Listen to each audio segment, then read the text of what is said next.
ദൈവത്തിന് മഹത്വം. നമുക്ക് ദൈവത്തിന് നന്ദി പറയാം ഈ നല്ല സമയത്തിനായിട്ട്. കർത്താവ് നമുക്ക് നൽകി തരുന്ന എല്ലാ അവസരങ്ങളും വിനിയോഗിച്ചുകൊണ്ട് ദൈവവചന അനുസരണത്തിൽ കൂടി ദൈവ ജീവൻ പ്രാപിച്ച് ദൈവ തേജസ്സിൻ്റെ പൂർണ്ണത പ്രാപിപ്പാനൊക്കെ ജ്ഞാനമുള്ള ഹൃദയം കർത്താവ് തൻ്റെ മക്കളുടെ മേൽ പകരുന്നതിനായിട്ട് നമുക്ക് നന്ദി പറയാം. അവനെ കൈക്കൊണ്ട് അവൻ്റെ നാമത്തിൽ വിശ്വസിക്കുന്ന ഏവരും ദൈവമക്കളാണ്. ആ ദൈവമക്കൾ പിതാവിൻ്റെ ഹിതം മനസ്സിലാക്കി മനസ്സ് പുതുക്കി കർത്താവിനോട് ചേർന്ന് നടക്കുമ്പോഴാണ് ദൈവിക ജീവൻ പ്രാപിക്കുന്നത്. ദൈവിക ജീവൻ്റെ സമൃദ്ധിയിലേക്ക് കർത്താവ് നമ്മളെ നടത്തും. കർത്താവ് പറഞ്ഞു, ഞാൻ നിങ്ങൾക്ക് ജീവൻ നൽകാനും സമൃദ്ധിയായ ജീവൻ നൽകാനും നിത്യജീവൻ നൽകാനാണ് വന്നത്. അങ്ങനെയെങ്കിൽ ആ ജീവൻ്റെ സമൃദ്ധിയിലേക്ക് കർത്താവിൻ്റെ മാറ്റമില്ലാത്ത വചനം ആണ് നമ്മളെ വഴി നടത്തുന്നത്. കാരണം വചനത്തിൻ്റെ പ്രത്യേകത അത് സ്വർഗത്തിൽ സ്ഥിരമായിരിക്കുന്നതാണ്, നമ്മളുള്ള കുറവുകളെ വെളിപ്പെടുത്തി തരുന്നതാണ്. നമ്മളെ പുത്രനായ യേശുവിൻ്റെ അതേ സ്വരൂപത്തോട് നമ്മളെ അനുരൂപമാക്കുന്നത് ദൈവവചനത്തിൻ്റെ കേൾവിയും കേൾവിയുടെ അനുസരണമാണ്. വിശ്വാസം കേൾവിയാലും കേൾവി ക്രിസ്തുവിൻ്റെ വചനത്താലും വരുന്നു. ഓരോരോ വചനത്തിൻ്റെ അനുസരണം നമ്മളെ ദൈവിക സ്വരൂപത്തോട് സ്വഭാവത്തോടൊക്കെ അനുരൂപമാക്കും. കാരണം പാപം ചെയ്തപ്പോൾ മനുഷ്യരിൽ നിന്ന് നഷ്ടപ്പെട്ടു പോയത് ദൈവത്തിൻ്റെ സ്വഭാവവും ദൈവത്തിൻ്റെ തേജസ്സുമാണ്. എന്നാൽ ദൈവത്തോട് ചേർന്ന് നടക്കാൻ ആഗ്രഹിക്കുന്ന ഒരു വ്യക്തിയിലേക്ക് ദൈവം തൻ്റെ ജീവനെ പകരുകയും തുർമാനമായി കർത്താവിനോട് ചേർന്ന് നടക്കുന്ന ഒരു വ്യക്തിയിൽ മറിഞ്ഞടക്കുന്ന എല്ലാ മലിനതകളെ നീക്കി ആ കർത്താവിൻ്റെ അതേ സ്വരൂപത്തോട് നമ്മളെ അനുരൂപമാക്കും. കാരണം പുത്രൻ്റെ സ്വരൂപത്തോട് അനുരൂപരായവരെ ചേർപ്പാൻ വേണ്ടിയാണ് കർത്താവ് വരുന്നത്. അതൊരു ദിവസം കൊണ്ടോ 2 ദിവസം കൊണ്ടോ 3 ദിവസം കൊണ്ടോ സംഭവിക്കുന്നതല്ല. കർത്താവിനോട് കൂടെ തുടർമാനമായി നടക്കുന്ന വ്യക്തികളിൽ ഗുരുവായി വരുന്നതാണ്. മുന്തിരി വള്ളി ശാഖയിൽ വസിക്കുമ്പോൾ അതിൽ ഫലം ഉണ്ടായി ഏറ്റവും മധുരമുള്ള മുന്തിരിങ്ങ കായ്ക്കുന്നത് പോലെ ഉള്ളൊരു അനുഭവത്തിലേക്ക് നമ്മളും വളർന്നു വരണം. കർത്താവ് അതാണ് നമ്മളിൽ നിന്നും ആഗ്രഹിക്കുന്നത്. അതിനാണ് കർത്താവ് നമുക്ക് അതിനുള്ള അവസരങ്ങളൊക്കെ നൽകി തരുന്നത്. കർത്താവ് വചനത്തിൽ പറയുന്ന പോലെ ഇത് ദുഷ്കാലമാണ്, സമയം തക്കത്തിൽ വിനിയോഗിക്കണം. കർത്താവ് പറഞ്ഞു, എന്നോട് അടുത്ത് വരിക, ഞാനും നിന്നോട് അടുത്ത് വരാം. കർത്താവിനോട് ചേർന്ന് നടക്കുന്നവരായി നമ്മൾ മാറണം. കാരണം കർത്താവിനോട് അകന്നു പോകുന്നവരെല്ലാം നശിച്ചു പോകും. കർത്താവിനോട് ചേർന്ന് നടക്കുന്ന വ്യക്തികൾക്ക് മാത്രമേ ജീവൻ്റെ സമൃദ്ധി ഉണ്ടാകത്തുള്ളൂ. വചനം പറയുന്നു, 2 പേർ ഒത്തിട്ടല്ലാതെ നടക്കുവാൻ സാധിക്കുമോ? അപ്പോൾ നമ്മൾ ജീവിതത്തിലേക്ക് ഒന്ന് നോക്കുക, ഞാൻ കർത്താവിനോട് ചേർന്നാണോ നടക്കുന്നത്? കാരണം മറ്റെല്ലാം നഷ്ടപ്പെട്ടു പോകും. ലോകത്തിൻ്റെ മോഹമൊക്കെ തീർന്നു പോകും. ദൈവേഷ്ടം ചെയ്യുന്നവരാണ് എന്നേക്കും ജീവിക്കുന്നത്. ദൈവേഷ്ടം ചെയ്യണമെങ്കിൽ നമ്മൾ കർത്താവിനോട് ചേർന്ന് നടക്കണം. അവൻ്റെ വചന അനുസരണത്തിൽ കൂടിയാണ് കർത്താവിനോട് ചേർന്ന് നടക്കുക എന്ന് പറയുന്നത്. അപ്പോൾ അതുകൊണ്ട് വചനത്തിൽ ഉറ്റിരിപ്പാനും വചനം അനുസരിച്ച് ജീവിപ്പാനും ഒക്കെ കർത്താവ് നമ്മളെ സഹായിക്കട്ടെ. കഴിഞ്ഞ ദിവസം നമ്മൾ എഫെസ്യ ലേഖനത്തിൽ വെളിപ്പാട് പുസ്തകത്തിൽ എഫെസോസിലെ സഭയുടെ ദൂതന് എഴുതുക എന്ന വേദവാക്യമാണ് നമ്മൾ നോക്കിയത്. 7 സഭകൾക്കുള്ള ദൂതിൽ ആദ്യത്തെ സഭ എഫെസോസിലെ സഭയാണ്. അവരെക്കുറിച്ച് കുറേ കാര്യങ്ങളൊക്കെ നല്ലത് പറയാനുണ്ട്, എന്നാൽ തിരുത്താനുള്ള ഒത്തിരി മേഖലകളുണ്ട്. അവിടെ നമ്മൾ പറഞ്ഞ കുറേ കാര്യങ്ങൾ അവിടെ പറഞ്ഞ അവൻ്റെ ആദ്യ സ്നേഹം വിട്ടുകളഞ്ഞെന്നൊരു കുറ്റം നിന്നെക്കുറിച്ച് പറയാനുണ്ടെന്നൊക്കെ നമ്മൾ പറഞ്ഞു. 5-ാം വാക്യത്തിൽ, നീ ഏതിൽ വീണിരിക്കുന്ന ഓർത്ത് മാനസാന്തരപ്പെട്ട് ആദ്യത്തെ പ്രവൃത്തി ചെയ്യണം. മാനസാന്തരപ്പെടാഞ്ഞാൽ ഞാൻ നിന്റെ നിലവിളക്ക് അതിൻ്റെ നിലയിൽ നിന്നും നീക്കിക്കളയും എന്ന് പറഞ്ഞിട്ട് നമ്മൾ നിർത്തിയത്. അപ്പോൾ കർത്താവ് പറഞ്ഞു, ഞാൻ ലോകത്തിൻ്റെ വെളിച്ചമാണ്, എന്നെ അനുഗമിക്കുന്നവന് ഇരുട്ടിൽ നടക്കത്തില്ല. അപ്പോൾ ഈ വിളക്ക് അതിൻ്റെ നിലയിൽ നിന്നും നീക്കിക്കളയുന്ന ഒരു അനുഭവം വന്നു കഴിഞ്ഞാൽ സംഭവിക്കുന്നത് ആ വ്യക്തി ഇരുട്ടിലായി പോകും. ഇരുട്ടിലായാലുള്ള പ്രശ്നമെന്ന് പറയുന്നത് എവിടേക്ക് പോകുന്നതെന്ന് അറിയുന്നില്ല. യോഹന്നാൻ ലേഖനം എഴുതുമ്പോൾ പറയുന്നൊരു കാര്യമുണ്ട്, ഇരുട്ടിലിരിക്കുന്നവൻ എവിടേക്ക് പോകുന്നുവെന്ന് അറിയുന്നില്ല. അപ്പോൾ വെളിച്ചമാകുന്ന കർത്താവ് നമ്മളിലേക്ക് വന്നത് നമുക്ക് ഓരോ ദിവസവും കർത്താവിൻ്റെ ഹിതം നമുക്ക് വെളിപ്പെടുത്തി തന്ന് വഴിയാകുന്ന കർത്താവിനോട് ചേർന്ന് നടന്ന് തേജസ്സുള്ള ആ ദൈവസന്നിധിയിൽ, പിതാവിൻ്റെ സന്നിധിയിൽ നമ്മൾ എത്തുക എന്നുള്ളൊരു ഉദ്ദേശത്തോടു കൂടിയാണ്. അപ്പോൾ അതിന് തടസ്സം നിൽക്കുന്ന എന്താണോ നമ്മുടെ ഉള്ളിലുള്ളത്, എവിടെയാണ് വീണിരിക്കുന്നത്, എവിടെയാണ് നമുക്ക് കുറവുകളുള്ളതെന്ന് മനസ്സിലാക്കി തിരുത്താത്ത ഒരു വ്യക്തിയിലും ദൈവത്തിൻ്റെ ആത്മാവിനെ പരിവർത്തിക്കുവാനായിട്ട് സാധിക്കത്തില്ല. നമ്മൾ 30 ദിവസം കാണുമ്പോൾ അവിടെ ഇങ്ങനെ കാണാനായിട്ട് സാധിക്കും, ആഴത്തിൻ്റെ മീതെ ഇരുളുണ്ടായിരുന്നു, ദൈവത്തിൻ്റെ ആത്മാവ് വെള്ളത്തിൻ്റെ മീതെ പരിവർത്തിച്ചു കൊണ്ടിരുന്നു. വെളിച്ചമുണ്ടാകട്ടെ എന്ന് അരുൾ ചെയ്തു, വെളിച്ചമുണ്ടായി. അപ്പോൾ വെളിച്ചമുണ്ടാകാനായിട്ട് ഇരുൾ നീങ്ങിപ്പോയി എന്നുള്ളതുകൊണ്ടാണ് വെളിച്ചം അവിടെ ഉണ്ടായത്. അപ്പോൾ ഇതുപോലെ തന്നെ നമ്മുടെ ജീവിതത്തിലും ദൈവത്തിൻ്റെ പരിശുദ്ധാത്മാവ് നമ്മളുടെ അകത്തെ മനുഷ്യനിൽ പരിവർത്തിച്ചു കൊണ്ടിരിക്കുകയാണ്. അതുകൊണ്ടാണ് ഈ വെള്ളത്തിൻ്റെ മീതെ പരിവർത്തിച്ചു കൊണ്ടിരിക്കുന്നു എന്ന് പറയുന്നത്. അപ്പോൾ നമ്മളെക്കുറിച്ച് കർത്താവ് പറയുന്നുണ്ടല്ലോ, എന്താണ്, ജഡത്താൽ ജനിച്ചത് ജഡമാകുന്നു. അപ്പോൾ നമ്മുടെ ഉള്ളിലും ഈ ജഡത്തിൻ്റെ പ്രവൃത്തികളുണ്ട്. എന്നാൽ ദൈവത്തിൻ്റെ പരിശുദ്ധാത്മാവിനാൽ നമ്മൾ നയിക്കപ്പെടുമ്പോൾ, പരിശുദ്ധാത്മാവ് ഒരു വ്യക്തിയുടെ അകത്ത് പരിവർത്തിക്കുമ്പോഴാണ് ഈ അകത്തുള്ള ഇരുട്ട് നീങ്ങിയിട്ട് ദൈവിക സ്വഭാവം ആ വ്യക്തിയിലുണ്ട്. കാരണം നമ്മളെപ്പോഴും നമ്മളെ കൊണ്ട് തന്നെയാണ് നമ്മളെ അളക്കുന്നത്. അതിനെ മാറി ചിന്തിക്കാനായിട്ട് വളരെ കുറച്ച് സമയങ്ങൾ മാത്രമേ മനുഷ്യന് സാധിക്കുന്നുള്ളൂ. ഒരുപക്ഷെ വചനം കേൾക്കുമ്പോൾ കുറച്ച് സമയങ്ങളിലൊക്കെ ചിലപ്പോൾ നമുക്കൊരു ചിന്ത വരുമായിരിക്കാം, ഞാൻ ഇങ്ങനെയല്ലേ ആയിത്തീരേണ്ടത്, ഇങ്ങനെയല്ലേ ആവേണ്ടത്, ഇങ്ങനെയൊക്കെ നടക്കണം എന്നൊക്കെ തീരുമാനം എടുക്കാനും മനസ്സിലൊരു ചെറിയൊരു ചേഞ്ചൊക്കെ വരുമായിരിക്കും. പക്ഷേ അതിൻ്റെ പ്രവൃത്തിഭാഗത്തിലേക്ക് വരുന്ന സമയങ്ങളിൽ ഏറിപങ്ക ആളുകൾക്കത് സാധിക്കാറില്ല. അതുകൊണ്ടാണ് പിന്നെയും അതേ ഇരുട്ട് ആ വ്യക്തിയെ നിയന്ത്രിക്കുന്നത്. എന്നാൽ നമ്മളെ സംബന്ധിച്ചിടത്തോളം ദൈവത്തിൻ്റെ ആത്മാവിനെ നയിക്കപ്പെട്ട് കഴിഞ്ഞാൽ, ദൈവത്തിൻ്റെ പരിശുദ്ധാത്മാവിനെ നമ്മളിൽ പ്രവർത്തിക്കുവാനായിട്ട് നമ്മൾ അനുവദിച്ചാൽ, നമ്മൾ മനസ്സുബുദ്ധിക്ക് രൂപാന്തരപ്പെടുവാനുള്ളൊരു ആഗ്രഹം നമ്മുടെ ഉള്ളിലുണ്ടെങ്കിൽ, എത്ര വലിയ ഇരുട്ടാണെങ്കിലും അത് നമ്മളിൽ നിന്നും നീക്കിക്കളഞ്ഞ് വിളക്ക് അധികമായി പ്രകാശിക്കുന്ന ഒരു അനുഭവത്തിലേക്ക് കർത്താവിൻ്റെ പരിശുദ്ധാത്മാവ് നമ്മളെ ഒരുക്കിയെടുക്കും. അത് വ്യക്തിപരമായിട്ടുണ്ടാവേണ്ട ഒരു കാര്യമാണ്. മറ്റുള്ളവർ ഇരുട്ടിലാണല്ലോ നടക്കുന്നതെന്ന് പറഞ്ഞുകൊണ്ട് നമ്മൾ വിഷമിക്കേണ്ട കാര്യമില്ല. കാരണം അവരുടെ കണക്കൊന്നും നമ്മളോട് ആരും ചോദിക്കത്തില്ല. നിന്റെ കാര്യവിചാരകത്തിൻ്റെ കണക്കാണ് ഏൽപ്പിക്കാൻ പറയുന്നത്. അപ്പോൾ അവർ നടന്നില്ലല്ലോ എന്ന് പറഞ്ഞ് നമ്മൾ വിഷമിക്കേണ്ട കാര്യമില്ല. നമ്മൾക്ക് ലഭിച്ച വചനത്തിനോട് നമ്മൾ എങ്ങനെയാണ് അതിനോട് നമ്മൾ പ്രതികരിച്ചത്, ആ വചനത്തിനോട് എങ്ങനെയായിരുന്നു എൻ്റെ സമീപനം, ആ വചനത്തെ ഞാൻ എങ്ങനെയാണ് കൈക്കൊണ്ടത് എന്നുള്ളതിൻ്റെ അടിസ്ഥാനത്തിലാണ് നമുക്ക് ദൈവത്തിൻ്റെ ന്യായവിധി വരിക എന്നുള്ള കാര്യം മറന്നു പോകരുത്.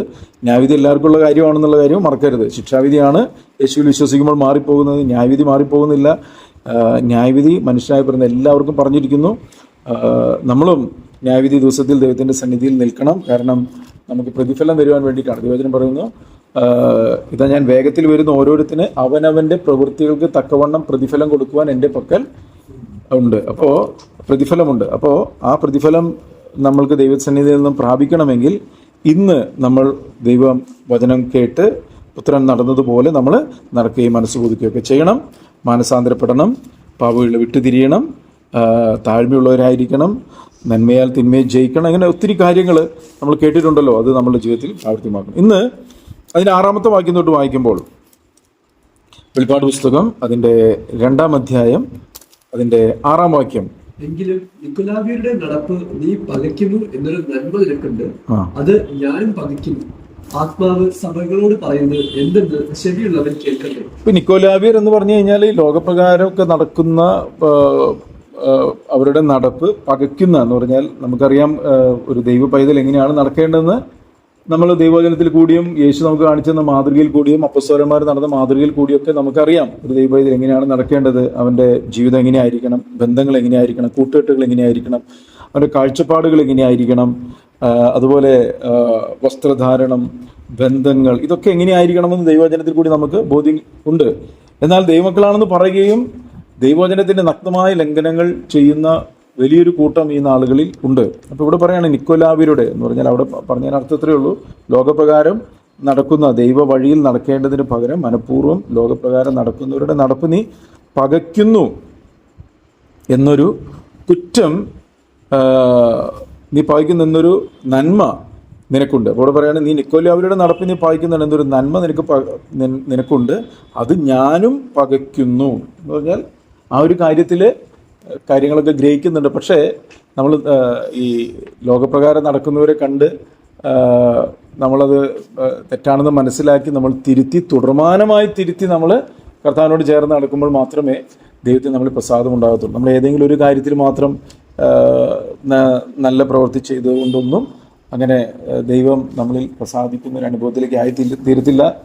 നമ്മൾ എല്ലാ നടപ്പിലും വിശുദ്ധിയുള്ളവരായിത്തീരണം. ദൈവത്തിനൊക്കെ പറയുമ്പോൾ അങ്ങനെയാണ്, എല്ലാ നടപ്പിലും വിശുദ്ധികളായിത്തീരണം. യേശുവിനെ കുറിച്ച് പറയുമ്പോൾ, ഇവൻ എൻ്റെ പ്രിയപുത്രൻ, ഇവൻ ഞാൻ പ്രസാദിച്ചിരിക്കുന്നു എന്നാണ് അതിശ്രേഷ്ഠ തേജസ്സിങ്കിൽ നിന്ന് സ്വരം വന്നത്. മാത്രമല്ല യേശു കർത്താവ് വല്ലപ്പോഴും പിതാവിന് പ്രസാദിച്ചു എന്നല്ല പറയുന്നത്, ഞാൻ എല്ലായ്പ്പോഴും അവന് പ്രസാദമുള്ളത് ചെയ്യുന്നു, എല്ലായ്പ്പോഴും ഞാൻ അവൻ എന്നിൽ വസിക്കുവാൻ, അവൻ എന്നിലൂടെ പ്രവർത്തിക്കുവാനായിട്ട് ഞാൻ എന്നെ തന്നെ അവനായിട്ട് സമർപ്പിച്ചിരിക്കുന്നു. ഇതൊക്കെ നമുക്ക് മാതൃക കാണിച്ചിരിക്കുകയാണ്. അപ്പോൾ നമ്മളുടെ ജീവിതത്തിലും നമ്മൾ കർത്താവിനോട് ചേർന്ന് നടക്കാൻ തുടങ്ങുമ്പോൾ ഒരു സുപ്രഭാതത്തിൽ സംഭവിക്കുന്ന കാര്യമൊന്നുമല്ല.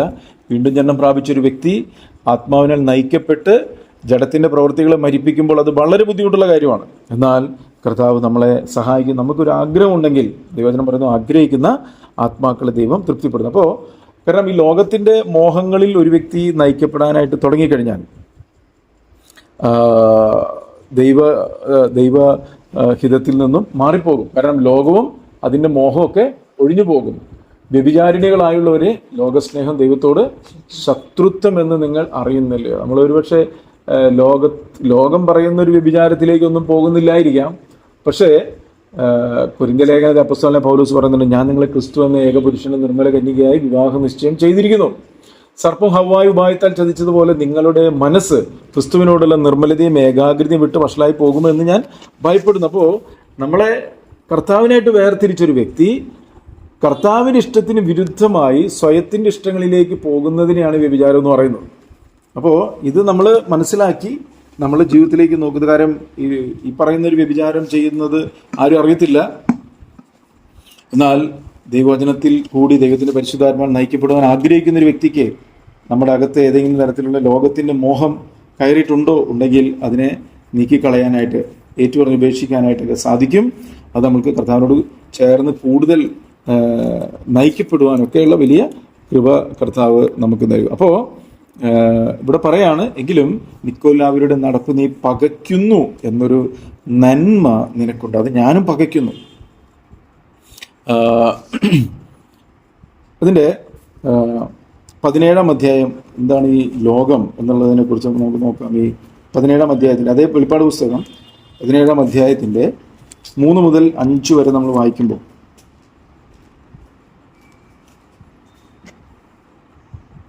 അവൻ എന്നെ ആത്മാവിൽ മരുഭൂമിയിലേക്ക് കൊണ്ടുപോയി. അപ്പോൾ 7 തലയും 10 കൊമ്പും ഉള്ളതായി ദൂഷണനാമങ്ങൾ നിറഞ്ഞ് കടും ചുവപ്പുള്ളൊരു മൃഗത്തിന്മേൽ ഒരു സ്ത്രീ ഇരിക്കുന്നത് ഞാൻ കണ്ടു. ആ സ്ത്രീ ധൂമ്രവർണ്ണവും കടും ചുവപ്പ് നിറവും ഉള്ള വസ്ത്രം ധരിച്ച് പൊന്നും രത്നവും മുത്തും അണിഞ്ഞവളായി തന്റെ വേശ്യാവൃത്തിയുടെ മ്ലേച്ഛതയും അശുദ്ധിയും നിറഞ്ഞ സ്വർണ്ണ പാനപാത്രം കയ്യിൽ പിടിച്ചിരുന്നു.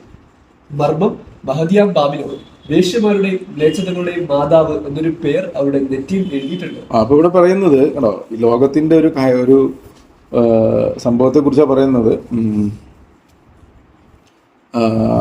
അതിന്റെ ഒന്നോട്ട് വായിക്കുകയാണെങ്കിൽ ഇങ്ങനെ പറയുന്നത്, പിന്നെ 7 കലശമുള്ള 7 ദൂതന്മാരിൽ ഒരുവൻ വന്ന് എന്നോട് വരിക നമ്മൾ സംസാരിച്ചു. ഭൂമിയിലെ രാജാക്കന്മാരോട് വേശ്യാവൃത്തി ചെയ്ത് തന്റെ വേശ്യാവൃത്തിയുടെ മദ്യത്താൽ ഭൂവാസികളെ മത്തരാക്കിയവളായി പെരുവെള്ളത്തിന്മീതെ ഇരിക്കുന്ന മഹാവേശ്യയുടെ ന്യായവിധി ഞാൻ കാണിച്ചു തരാം എന്ന് പറഞ്ഞു.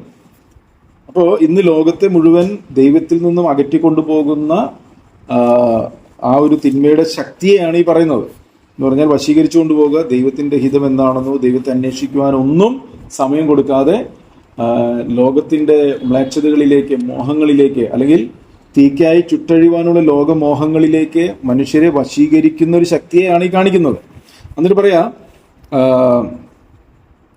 അവൻ എന്നെ ആത്മാവിൽ മരുഭൂമിയിലേക്ക് കൊണ്ടുപോയി. അപ്പോൾ 7 തലയും 10 കൊമ്പും ഉള്ളതായി ദൂഷണനാമങ്ങൾ നിറഞ്ഞ് കടും ചുവപ്പുള്ളൊരു മൃഗത്തിന്മേൽ ഒരു സ്ത്രീ ഇരിക്കുന്നത് ഞാൻ കണ്ടു. ആ സ്ത്രീ ധൂമ്രവർണ്ണവും കടും ചുവപ്പും നിറമുള്ള വസ്ത്രം ധരിച്ച് പൊന്നും രത്നവും മുത്തും അണിഞ്ഞവളായി തന്റെ വേശ്യാവൃത്തിയുടെ മ്ലേച്ഛതയും അശുദ്ധിയും നിറഞ്ഞ സ്വർണ്ണ പാനപാത്രം കയ്യിൽ പിടിച്ചിരിക്കുന്നു. മർമ്മം മഹദിയാം ബാബിലോൺ, വേശ്യമാരുടെയും മ്ലേച്ഛതകളുടെയും മാതാവ് എന്നൊരു പേർ അവളുടെ നെറ്റിയിൽ എഴുതിയിട്ടുണ്ട്. അപ്പോൾ ഈ പറഞ്ഞതിന് അർത്ഥം എന്ന് പറഞ്ഞാൽ, ദൈവത്തിൻ്റെ വഴികളിൽ നടക്കേണ്ടതിന് പകരം നശിച്ചു പോകുന്ന ലോകത്തിൻ്റെ മോഹങ്ങളെ കാണിച്ച്, അതുകൊണ്ടാണ് ദൈവജനത്തിൽ പറയുന്നുണ്ട്, ജഡമോഹം, കൺമോഹം, ജീവനത്തിൻ്റെ പ്രതാപം. ഇതൊന്നും ദൈവത്തിൽ നിന്നല്ല, ഇത് ലോകത്തിൽ നിന്ന് അത്രയാകുന്നു. കാരണം ലോകം അതിൻ്റെ മോഹമൊക്കെ ഒഴിഞ്ഞു പോകും. അപ്പോൾ മോഹങ്ങളിലേക്ക് വശീകരിക്കുന്ന ഒരു ആത്മാവിനെയാണ് എടുത്ത് കാണിക്കുന്നത്. അപ്പോൾ അവിടെ പറയുന്നുണ്ട്, ധൂമ്രവർണ്ണം, കടും ചുവപ്പ് നിറം വസ്ത്രം, പൊന്ന് രത്നം മുത്ത് അണിഞ്ഞവളായി തൻ്റെ വേശ്യാവൃത്തിയുടെ മ്ലേച്ഛത. എന്ന് പറഞ്ഞാൽ ഒരു വ്യക്തിയുടെ അകത്ത് എന്ത് മോഹമാണോ ഇരിക്കുന്നത്, ആ മോഹത്തിലേക്ക് ആ വ്യക്തിയെ വലിച്ചുകൊണ്ട് പോകുന്ന ശക്തി എന്നായി പറഞ്ഞാൽ അർത്ഥം. അതുകൊണ്ടാണ് ദൈവവചനം നമ്മളെ ഓർമ്മപ്പെടുന്ന ഒരു കാര്യമുണ്ട്. എന്താണ്? മോഹങ്ങൾ ജനിക്കുമാറ് ജഡത്തിനായി ചിന്തിക്കരുത്. മനസ്സിലായോ? കാരണം മോഹം ഗർഭം ധരിച്ച് പാപത്തെ പ്രസവിക്കും, പാപം മുഴുത്തിയിട്ട് മരണത്തിലേക്ക് കൊണ്ടുപോകും. അപ്പോൾ നമ്മളുടെ അകത്ത് വരുന്ന ഓരോ ചിന്തകളെ, അതുകൊണ്ട് ദൈവവചനം നമ്മൾ ഓർമ്മപ്പെടുന്ന ക്രിസ്തുവിനോടുള്ള അനുസരണത്തിനായി ഓരോ ചിന്തകളെയും പിടിച്ചടക്കണം. കാരണം ചിന്തകൾ നമ്മൾ പിടിച്ചടക്കിയില്ല എങ്കിൽ ആ ചിന്തകളെ നമ്മൾ പിടിച്ചടക്കിയില്ല എങ്കിൽ ആ ചിന്തകൾ നമ്മളെ പിടിച്ചടക്കും. അങ്ങനെ പിടിച്ചടക്കി കഴിഞ്ഞാൽ ആ വ്യക്തിക്ക് ദൈവഹിതം ചെയ്യുവാനായിട്ട് പറ്റത്തില്ല. കാരണം നമ്മുടെ അകത്ത് രൂപാന്തരപ്പെടാത്ത മേഖലകളിലേക്കാണ് പിശാച് എന്ത് ചെയ്യുന്നത്? പലവിധമായിട്ടുള്ള മോഹങ്ങളെ കൊണ്ടിടുന്നത്. പലവിധമായ മോഹങ്ങളുണ്ട്, പലവിധമായിട്ടുള്ള ആഗ്രഹങ്ങളുണ്ട്. എന്നാൽ നമ്മൾ എപ്പോഴും ഒരു വീണ്ടും ജന്മം പ്രാപിച്ച ഒരു ദൈവം ഇതിൻ്റെ ആഗ്രഹം എല്ലായ്പ്പോഴും ദൈവമേ അങ്ങയുടെ ഇഷ്ടം ചെയ്യുവാൻ. അപ്പോൾ ഈ ചിന്തകൾ വരുന്നതിനെ നമുക്ക് നീക്കിക്കളയാൻ പറ്റത്തില്ല. എന്ന് പറഞ്ഞാൽ ചിന്തകൾ വന്നുകൊണ്ടിരിക്കും. നമ്മൾ കാണുമ്പോഴും കേൾക്കുമ്പോഴും ഒക്കെ പലതും നമ്മളുള്ളിലേക്ക് വരും. പക്ഷേ അതിനെ നമ്മൾ അകത്തോട്ടേക്ക് കയറ്റി അത് ഗർഭം ധരിക്കുന്ന ഒരു അനുഭവത്തിലേക്ക് കൊണ്ടുപോകാതെ, കർത്താവേ നിന്റെ ഇഷ്ടം ചെയ്യുവാനായിട്ട് എന്നെ സഹായിക്കണമേ, നിന്റെ ഹിതത്തിനായി ഞാൻ എന്നെ തന്നെ സമർപ്പിക്കുന്നു, അതിന് തടസ്സം നിൽക്കുന്ന എല്ലാം ഞാൻ ഏറ്റുപറയുന്നു, ഉപേക്ഷിക്കുന്നു ഒരു ആഗ്രഹം നമ്മുടെ ഉള്ളിലുണ്ടെങ്കിൽ പരിശുദ്ധാത്മാവ് നമ്മളെ അതിനായിട്ട് സഹായിക്കുകയും ഈ പാപത്തിന്റെ പ്രമാണം വലിച്ചുകൊണ്ട് നാശത്തിലേക്ക് പോകുന്ന ഒരു അനുഭവം ഒരിക്കലും ഉണ്ടാകത്തില്ല.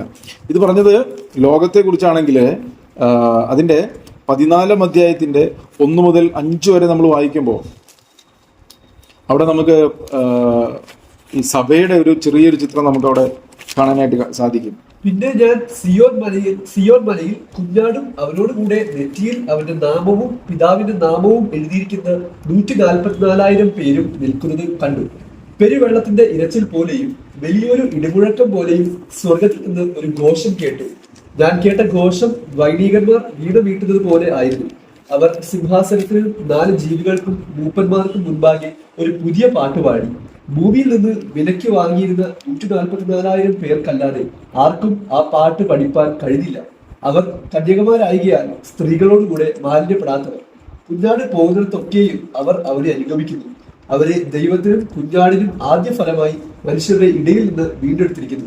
ബോഷ്ക്ക് അവരുടെ വായിൽ ഉണ്ടായിരുന്നില്ല, അവർ കളങ്കമില്ലാത്തവർ തന്നെ. അപ്പൊ ഇതാണ് സഭയുടെ ചിത്രം എന്ന് പറയുന്നത്. കണ്ടോ, സഭയുടെ ചിത്രം ഇതാണ്. അവർ അതിന്റെ 4-ാമത്തെ വാക്യത്തിൽ ഇങ്ങനെ പറയുന്നത്, അവർ കന്യകമാരാകിയാൽ സ്ത്രീകളോട് കൂടെ മാലിന്യപ്പെടാത്തവർ. സ്ത്രീകളോട് കൂടെ മാലിന്യപ്പെടാന്ന് പറഞ്ഞാൽ ഇവിടെ നമ്മൾ കണ്ടു സ്ത്രീ ആരാണെന്ന് ഇവിടെ കാണിച്ചിരുന്നു. അപ്പോ ഈ ലോകത്തിന്റെ നൈമിഷികമായ മോഹങ്ങളിലേക്ക് വശീകരിച്ചുകൊണ്ട് പോകുന്ന ഒരു ശക്തിയിൽ വിധേയപ്പെടാതെ ആത്മാവിനാൽ നയിക്കപ്പെട്ട് ജഡത്തിന്റെ മോഹങ്ങളെ മരിപ്പിക്കുന്ന ഒരു അനുഭവത്തിൽ ജീവിക്കുന്ന വ്യക്തികളെയാണ് ഈ സഭ, മണവാട്ടി സഭ എന്ന് പറയുന്നത്. അതുകൊണ്ടാണ് ദൈവവചനം പറയുന്നുണ്ട്, ആത്മാവിനനുസരിച്ച് നിങ്ങൾ നടപ്പിൻ, എന്നാൽ നിങ്ങൾ ജഡത്തിന്റെ മോഹങ്ങൾ നിവർത്തിക്കുകയില്ല. കേട്ടോ, ആത്മാവിനനുസരിച്ച് നടക്കണം. അപ്പോൾ അതാണ് ഒരു ദൈവ പൈതൽ ചെയ്യേണ്ട കാര്യം. കാരണം ജഡാഭിലാഷം ആത്മാവിനും ആത്മാഭിലാഷം ജഡത്തിനും വിരോധമാണ്.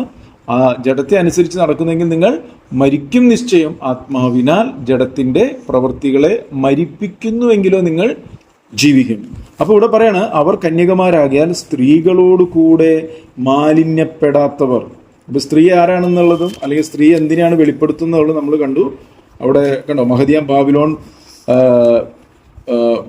ബാബിലോൺ വേശ്യമാരുടെയും മ്ലേച്ഛതകളുടെയും മാതാവ് എന്നൊരു പേർ അവിടെ നെറ്റിയിലുണ്ട്. അപ്പൊ ഇവിടെ വേശ്യ എന്ന് പറഞ്ഞാൽ അർത്ഥം എന്ന് പറഞ്ഞാൽ കർത്താവിന്റെ ഹിതം മനസ്സിലാക്കിയിട്ടും അതിൽ നിന്നും മാറി ആ ഏകാഗ്രത വിട്ട് മാറിപ്പോകുന്ന വ്യക്തികൾ. അവിടെ സ്ത്രീ പുരുഷനെന്നൊന്നുമില്ല. വീണ്ടും ജന്മം പ്രാപിച്ച ദൈവസഭയിലേക്ക് കർത്താവ് വിളിച്ച് വേർതിരിച്ച ഓരോ വ്യക്തികളും ദൈവഹിതത്തിൽ നിന്ന് മാറി ചിന്തിക്കുവാൻ അല്ലെങ്കിൽ മോഹിക്കാനൊക്കെ തുടങ്ങുമ്പോൾ സംഭവിക്കുന്ന കാര്യമാണ് ഈ പറഞ്ഞ വ്യഭിചാരം എന്ന് പറയുന്നത്. അപ്പൊ നമ്മൾ വളരെ ശ്രദ്ധയോടുകൂടെ ദൈവികമല്ലാത്തൊന്നും നമ്മളുടെ അകത്തോട്ട് കയറ്റാതെ നമ്മൾ അതിനൊക്കെ നീക്കിക്കളഞ്ഞുകൊണ്ട് മുന്നോട്ട് പോയെങ്കിലേ നമുക്ക് നിർമ്മല കന്യകയായി ദൈവഹിതത്തിൽ ആയിത്തീരാനായിട്ട് സാധിക്കത്തുള്ളൂ. തുടർന്ന് പറയാം, കുഞ്ഞാട് പോകുന്നിടത്തൊക്കെയും അവർ അവനെ അനുഗമിക്കുന്നു. കേട്ടോ, അടുത്ത കാര്യം അവരുടെ ക്വാളിറ്റിയിൽ ഒരു കാര്യമാണ്, കുഞ്ഞാട് പോകുന്നിടത്തൊക്കെയും അവർ അവനെ അനുഗമിക്കുന്നു. പിന്നെ നമ്മളോട് തന്നെ പറയുന്നത് ആത്മാവിനാൽ നയിക്കപ്പെടണം, പരിശുദ്ധാത്മാവിനാൽ നയിക്കപ്പെടണം. സകലത്തിലും അവന്റെ കാൽച്ചുവടുകൾ പിന്തുടരുവാൻ നമുക്കൊരു മാതൃക വെച്ചേച്ചു പോയിരിക്കുന്നു. അതാണ് കുഞ്ഞാടിനെ അനുഗമിക്കുക എന്ന് പറയുന്നത്. ഇന്ന് നമ്മൾ കർത്താവിനെ അനുഗമിക്കുക എന്ന് പറഞ്ഞാൽ എന്തർത്ഥം? അവൻ നമുക്ക് സകലത്തിലൊരു മാതൃക കാണിച്ചു തന്നിട്ടുണ്ട്. ആ മാതൃക ഞാൻ പിൻപറ്റുന്നുണ്ടോ? ആ വചനം അനുസരിച്ചും കൊണ്ടാണോ ഞാൻ നയിക്കപ്പെടുന്നത്? അങ്ങനെ നയിക്കപ്പെട്ടെങ്കിൽ നമുക്ക് പൂർണ്ണമായിട്ടും ആ കർത്താവിൻ്റെ രാജ്യത്തിൽ അവനെ പിൻപറ്റുവാനും അവനോടുകൂടെ വാഴുവാനൊക്കെ സാധിക്കത്തുള്ളൂ. അതാ പറയുന്നത്. കണ്ടോ, ഇവിടെ പറയാണ്, കുഞ്ഞാട് പോകുന്നിടത്തൊക്കെയും അവർ അവനെ അനുഗമിക്കുന്നു. അതുകൊണ്ട് യേശു കർത്താവ് പറഞ്ഞത്, എൻ്റെ ആടുകൾ എൻ്റെ ശബ്ദം കേൾക്കുന്നു, അവ എന്നെ അനുഗമിക്കുന്നു, ഞാൻ അവയ്ക്ക് മേച്ചിൽ കൊടുക്കുന്നു, എൻ്റെ കയ്യിൽ നിന്ന് അവയെ പിടിച്ചു പറിക്കുവാൻ ആർക്കും പറ്റത്തില്ല. അത് ഇന്ന് നടക്കുന്ന കാര്യത്തെക്കുറിച്ചാണ് പറയുന്നത്. ഇത് വരുവാനുള്ള ആ ദൈവ രാജ്യത്തിൻ്റെ കാര്യത്തെക്കുറിച്ചാണ് പറയുന്നതെങ്കിൽ ഇന്ന് നാം അവൻ്റെ ആടുകളായി നമ്മൾ അവനെ പിൻപറ്റണം, യേശുവിനെ പിൻപറ്റണം, കർത്താവിൻ്റെ സ്വരം കേൾക്കണം, ആത്മാവിനാൽ നയിക്കപ്പെടണം, വചനാനുസരണത്തിൽ കൂടി ജീവിക്കണം, മലിനതകൾ നീക്കിക്കളയണം, മനസ്സിനെ ശുദ്ധീകരിക്കണം, മനസ്സ് പുതുക്കി രൂപാന്തരപ്പെടണം. അങ്ങനെ നമ്മൾ നയിക്കാൻ തുടങ്ങുമ്പോഴാണ് ഈ കർത്താവിനെ പിൻപറ്റുന്ന വ്യക്തികളായിട്ട് നമ്മൾ മാറുന്നത് എന്നുള്ള കാര്യം നമ്മൾ മറന്നു പോകരുത്. കാരണം നമ്മൾ ഈ ഉൽപ്പത്തി തൊട്ട് വെളിപ്പാട് വരെ നോക്കുമ്പോൾ രണ്ട് വഴികളും രണ്ട് കൂട്ടരും നമുക്ക് കാണാനായിട്ട് സാധിക്കും. അബ്രഹാം ദൈവം പറഞ്ഞ ഒരു കാര്യത്തിലോട്ട് ദൈവത്തിൻ്റെ സ്വരം കേട്ട് പിൻപറ്റിയപ്പോൾ അവനോട് കൂടെ വന്നൊരു ലോത്ത് ഉണ്ട്. അവൻ്റെ സഹോദരപുത്രനായിരുന്ന ലോത്ത്, അല്ലേ, അപ്പൻ്റെ സഹോദരൻ്റെ മകനായിരുന്ന ലോത്തും കൂടെ വന്നായിരുന്നു. എന്നാൽ ഒരു സമയം കഴിഞ്ഞപ്പോൾ അവർക്ക് ഒരുമിച്ച് മുന്നോട്ട് പോകാൻ പറ്റാത്തൊരവസ്ഥ വന്നപ്പോൾ അവർ തമ്മിൽ വേർപിരിയാനായിട്ട് തീരുമാനിച്ചപ്പോൾ അബ്രഹാം ലോത്തിനോട് പറയുന്നൊരു കാര്യമുണ്ട്, നീ ഇടത്തോട്ടെങ്കിൽ ഞാൻ വലത്തോട്ട്, എങ്ങനെയാണ് നിന്റെ ഇഷ്ടം പോലെ നീ ചെയ്തോളം പറഞ്ഞപ്പോൾ അവിടെ പറയുന്നൊരു വാക്കുണ്ട്, ലോത്ത് തലപൊക്കി നോക്കി നീരോട്ടമുള്ള ദേശമൊക്കെ, പച്ചപ്പുള്ള ദേശമൊക്കെ കണ്ട് അതിലോട്ട് അവൻ പോയി. ആ യാത്ര അവനെ കൊണ്ടുപോയത് നാശത്തിലേക്കാണ്. അവൻ്റെ കുടുംബം മുഴുവൻ നാശത്തിലേക്ക് പോകുന്നൊരവസ്ഥയിലേക്ക് പോയത് നമുക്ക് കാണാനായിട്ട് സാധിക്കും. എന്നാൽ അബ്രഹാം വിശ്വാസികളുടെ പിതാവായി തീർന്നു. തന്നോട് കൂടെ കർത്താവുണ്ട്, ദൈവം അവനോട് കൂടെ ഉണ്ടായിരുന്നു, ദൈവം അവനെ അനുഗ്രഹിച്ചു. തലപൊക്കി നോക്കി എന്തെങ്കിലും കണ്ട് പോയ ഒരു അനുഭവം അല്ലായിരുന്നു അബ്രഹാമിനുണ്ടായിരുന്നത്. തലപൊക്കി നോക്കി കണ്ടുപോയതിൻ്റെയൊക്കെ അനുഭവങ്ങൾ നമുക്ക് ബൈബിളിൽ ഓരോരോ കഥാപാത്രങ്ങൾ നമുക്ക് കാണാനായിട്ട് സാധിക്കും. അവൻ്റെ കുടുംബമെല്ലാം നാശത്തിലേക്ക് പോയപ്പോൾ അബ്രഹാമിൻ്റെ കുടുംബത്തിൽ അബ്രഹാം, ഇസ്ഹാക്ക്, യാക്കോബ് അവർ കൂടാരങ്ങളിൽ പാർത്ത് ദൈവശില്പിയായി നിർമ്മിച്ചത് അടിസ്ഥാനമുള്ളതായി ദൈവനഗരത്തിനെ കാത്തിരുന്നൊരു അബ്രഹാമിനെ ഞാൻ അബ്രഹാമിൻ്റെ, ഇസ്ഹാക്കിൻ്റെ, യാക്കോബിൻ്റെ ദൈവം എന്ന് വിളിക്കപ്പെടുവാൻ ലജ്ജിക്കുന്നില്ലെന്ന് പറഞ്ഞ ഒരു അനുഭവത്തിലേക്ക് അബ്രഹാം ആയിത്തീർന്നത് നമുക്ക് കാണാനായിട്ട് സാധിക്കും. അപ്പോൾ ഇവിടെ പറയാണ്, ഇന്ന് നമ്മൾ കർത്താവിനാണ് പിൻപറ്റുന്നതെങ്കിൽ പൂർണ്ണമായിട്ടും കർത്താവിനെ പിൻപറ്റുന്ന ഒരു അനുഭവത്തിലേക്ക്. കർത്താവ് പറഞ്ഞു, നിങ്ങൾക്കുള്ളതെല്ലാം വിട്ട് പിരിയുന്നില്ല എങ്കിൽ നിങ്ങൾക്ക് എൻ്റെ ദാസനായിരിക്കാൻ പറ്റത്തില്ല. അപ്പോൾ നമുക്കുള്ളതെല്ലാം വിട്ടു പിരിഞ്ഞ ഒരു അനുഭവമാണ് അബ്രഹാമിനുണ്ടായിരുന്നത്. അവനുള്ളതെല്ലാം വിട്ടു പിരിഞ്ഞ് നയിക്കപ്പെടുകയും ആ നയിക്കപ്പെട്ട അബ്രഹാമിനെ ദൈവം നടത്തുകയും ചെയ്ത ഒരു അനുഭവം ഉണ്ടായിരുന്നു. നമ്മുടെ ജീവിതത്തിലും അങ്ങനെ നമ്മൾ നോക്കുമ്പോൾ പലരും അങ്ങനെ നടക്കുന്നില്ലെങ്കിലും നമ്മുടെ ജീവിതത്തിൽ നമുക്കുള്ളത് പലതിനെയും വിട്ടു പിരിയാനായിട്ട് കർത്താവ് പറയുമ്പോൾ അതിനെല്ലാം വിട്ടുകളഞ്ഞ് പോകുമ്പോഴാണ് കർത്താവ് നമ്മളെ നടത്തിക്കുന്നതും എല്ലാം മഹത്വവും കർത്താവിന് ലഭിക്കുന്ന ഒരു അനുഭവത്തിലേക്ക് നമ്മൾ ആയിത്തീരുന്നത്. നമ്മളിലല്ല ആശ്രയിക്കേണ്ടത്, പൂർണ്ണമായിട്ടും കർത്താവിൽ ആശ്രയിക്കണം. കർത്താവിൽ പൂർണ്ണമായിട്ട് ആശ്രയിക്കുന്ന വ്യക്തികൾ മാത്രമേ ദൈവത്തിനെ ഈ പറയുന്ന ഒരു അനുഭവത്തിലേക്ക് ഒരുക്കിയെടുക്കാനായിട്ട് പറ്റത്തുള്ളൂ എന്നുള്ളൊരു കാര്യവും നമ്മളിതിൽ മനസ്സിലാക്കും. അപ്പോൾ ഇവിടെ പറയാണ്, കുഞ്ഞാട് പോകുന്നിടത്തൊക്കെയും അവർ അവനെ അനുഗമിക്കുന്നു. വേറൊരു ഭാഗത്തിൽ ദൈവജനം പറയുന്നുണ്ട്, നിന്റെ നിക്ഷേപം എവിടെയോ അവിടെയായിരിക്കും നിന്റെ ഹൃദയം. ഒരു ദൈവവൈദ്യനെ സംബന്ധിച്ചിടത്തോളം എപ്പോഴും ക്രിസ്തുവിലെ ഏകാഗ്രതയിലായിരിക്കണം. കർത്താവിനെയാണ് ശ്രദ്ധിച്ചു നോക്കേണ്ടത്. കർത്താവിനെ ശ്രദ്ധിച്ചു നോക്കണമെങ്കിൽ നമുക്കുള്ളതെല്ലാം വിട്ടുപിരിയുകയും പൂർണ്ണമായിട്ടും കർത്താവിൽ തന്നെ ആശ്രയിക്കുക. അങ്ങനെ മുന്നോട്ട് പോകുമ്പോഴാണ് ഓരോരോ മേഖലകളെ പണിതെടുത്ത് ദൈവം ആഗ്രഹിക്കുന്ന ഒരു അളവിലേക്ക് നമ്മളെ തേജസ്സിന്റെ മക്കളാക്കി ഒരുക്കുവാനായിട്ട് സാധിക്കത്തില്ല. അപ്പോൾ ഇവിടെ പറയാണ്, കുഞ്ഞാട് പോകുന്നിടത്തൊക്കെയും അവർ അവനെ അനുഗമിക്കുന്നു. അവരെ ദൈവത്തിനും കുഞ്ഞാടിനും ആദ്യ ഫലമായി മനുഷ്യരുടെ ഇടയിൽ നിന്നും വീണ്ടെടുത്തിരിക്കുന്നു. തുടർന്ന് പറയാണ്, ബോഷ്ക്ക് അവരുടെ വായിൽ ഉണ്ടായിരുന്നില്ല. അപ്പോൾ ദൈവമക്കൾക്ക് വേണ്ട ഒരു വേറൊരു ക്വാളിറ്റിയാണ് ബോഷ്ക്ക്. വ്യാജത്തിലല്ല, വ്യാജവും നുണയും കള്ളത്തരങ്ങളുള്ള ഒരു വ്യക്തികൾക്ക് ഒരിക്കലും ദൈവത്തെ പ്രസാദിപ്പിക്കാൻ പറ്റത്തില്ല. കാരണം അവനിൽ ബോഷ്കില്ല. കർത്താവ് ബോഷ്കില്ലാത്തവനാണ്. എന്നാൽ പിശാചിനാൽ നയിക്കപ്പെടുന്നൊരു സ്വാധീനമുള്ള ഒരു വ്യക്തിയെ സംബന്ധിച്ചിടത്തോളം ദൈവവചനം പറയുന്നു, പിശാച് ബോഷ്ക്ക് പറയുന്നവനും അവൻ്റെ അപ്പനുമാണ്. അവൻ നുണ പറയുമ്പോൾ, ബോഷ്ക്ക് പറയുമ്പോൾ സ്വന്തത്തിൽ നിന്നും എടുത്തു പറയുന്നു. അപ്പോൾ ഒരു കാലഘട്ടത്തിൽ നമ്മൾ പിശാചിൻ്റെ അടിമത്തത്തിലായിരുന്നു, പിശാചിനാൽ നയിക്കപ്പെട്ടവരായിരുന്നുകൊണ്ട് അതിൻ്റെ ഒക്കെ സ്വാധീനങ്ങൾ, ഈ ബോഷ്കിൻ്റെ സ്വാധീനം, വ്യാജത്തിൻ്റെ, നുണയുടെ, കള്ളത്തരത്തിൻ്റെ ഒക്കെ സ്വാധീനങ്ങൾ എല്ലാവരും ഉള്ളിൽ മറിഞ്ഞു കിടപ്പുണ്ട്. അതില്ലെന്ന് ആരും പറയാൻ പാടില്ല, കാരണം അതിൻ്റെയൊക്കെ സ്വാധീനങ്ങളുണ്ട്. എന്നാൽ സത്യവാനായ, നീതിയുള്ള ന്യായാധിപതിയായ, വിശുദ്ധനായ, തേജസ്സുള്ള കർത്താവിനോട് ചേർന്ന് നടക്കുന്ന ഒരു വ്യക്തിയുടെ അകത്തു നിന്നും ഈ ബോഷ്ക്കും, നുണയും, കള്ളത്തരങ്ങളും, വ്യാജവും, ഡബിൾ പേഴ്സണാലിറ്റിയും എല്ലാം കർത്താവ് നീക്കിക്കളഞ്ഞിട്ട് നമ്മളെ തേജസ്സുള്ള ആ ദൈവത്തിൻ്റെ പുത്രന്മാരായിട്ട് നമ്മളെ ഒരുക്കിയെടുക്കുകയാണ് ചെയ്യുന്നത്. അപ്പോൾ അവിടെ പറയുന്നത് ബോഷ്ക്ക് അവരുടെ വായിൽ ഉണ്ടായിരുന്നില്ല.